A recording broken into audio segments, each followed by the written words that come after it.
And I wasn't worried about getting in trouble for graffiti. It was for the things I was doing on the side. People were starting to go away, that I knew and that I talked to, on the phone, and people that I was like associated with, people were going away, like 2 degrees of separation.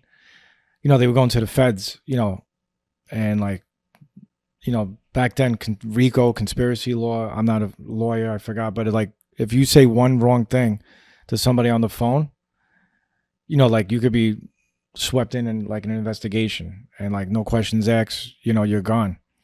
And I just felt like people were dying, like around me. A couple people passed away, like weird shit was happening. I just felt, I don't know if it was like intuition or spidey sense or something, but I knew like I needed a change in my life. This was not working. I didn't like the guy I became. I don't know, you ever look in the mirror? Well, you're young, but you might go through it one day.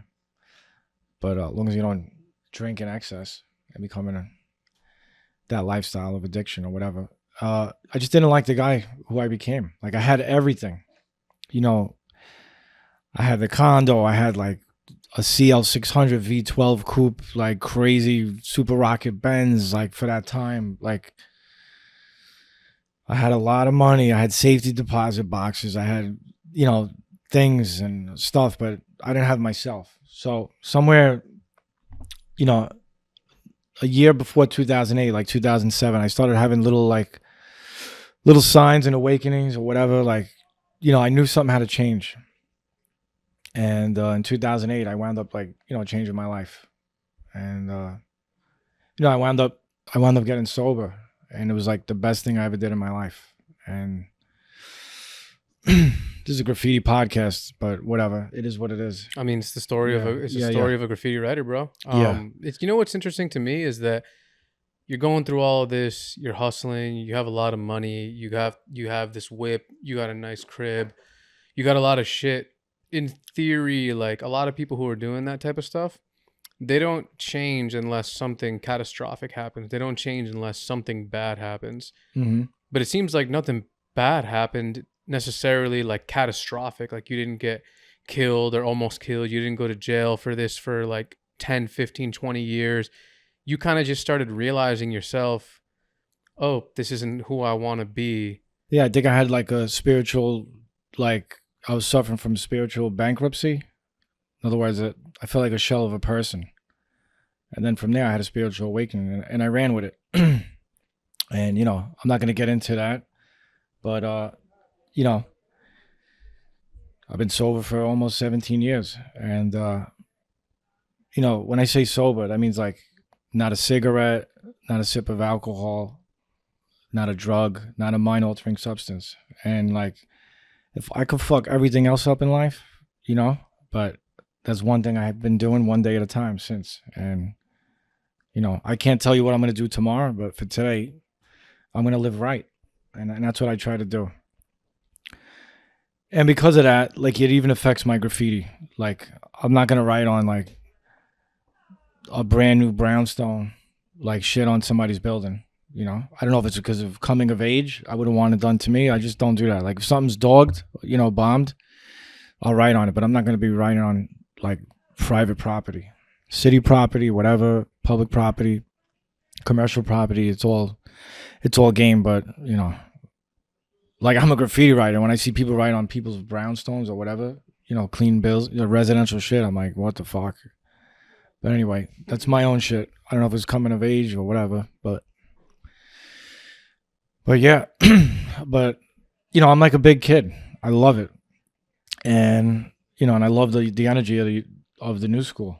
I changed my life in early 08, January 08, and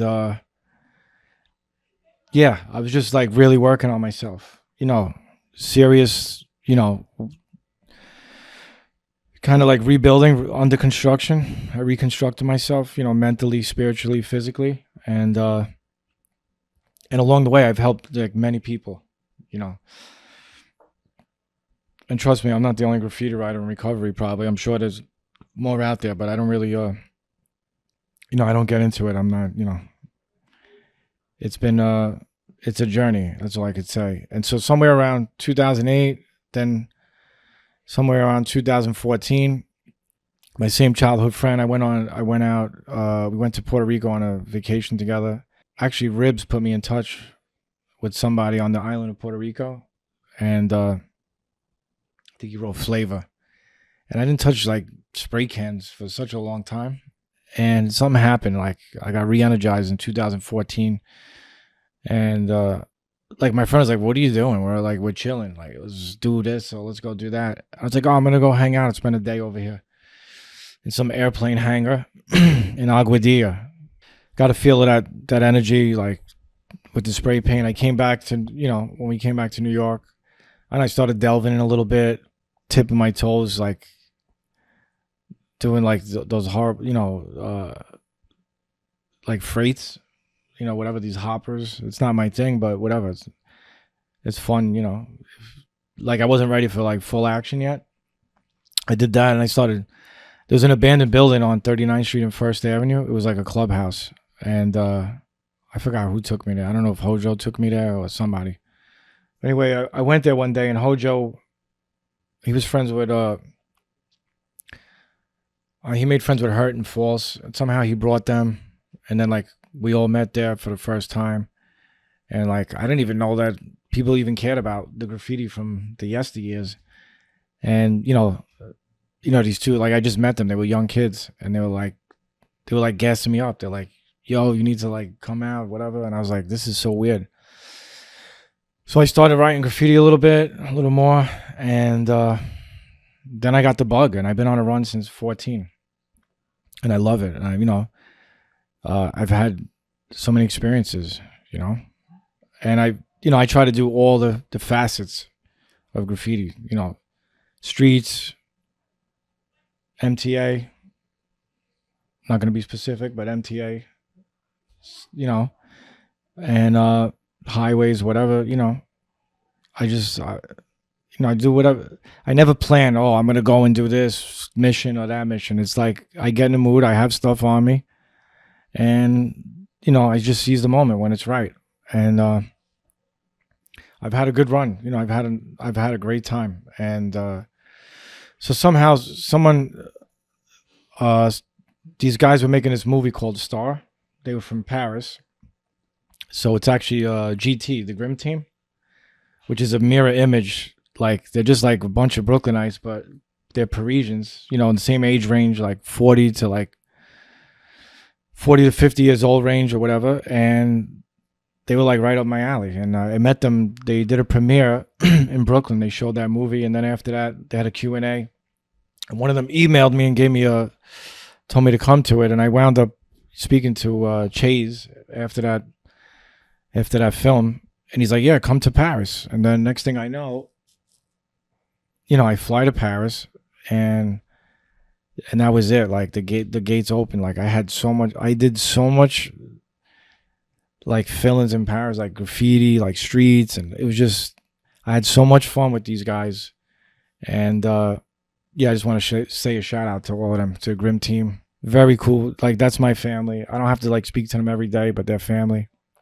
And that opened me up. And then I started going to other countries.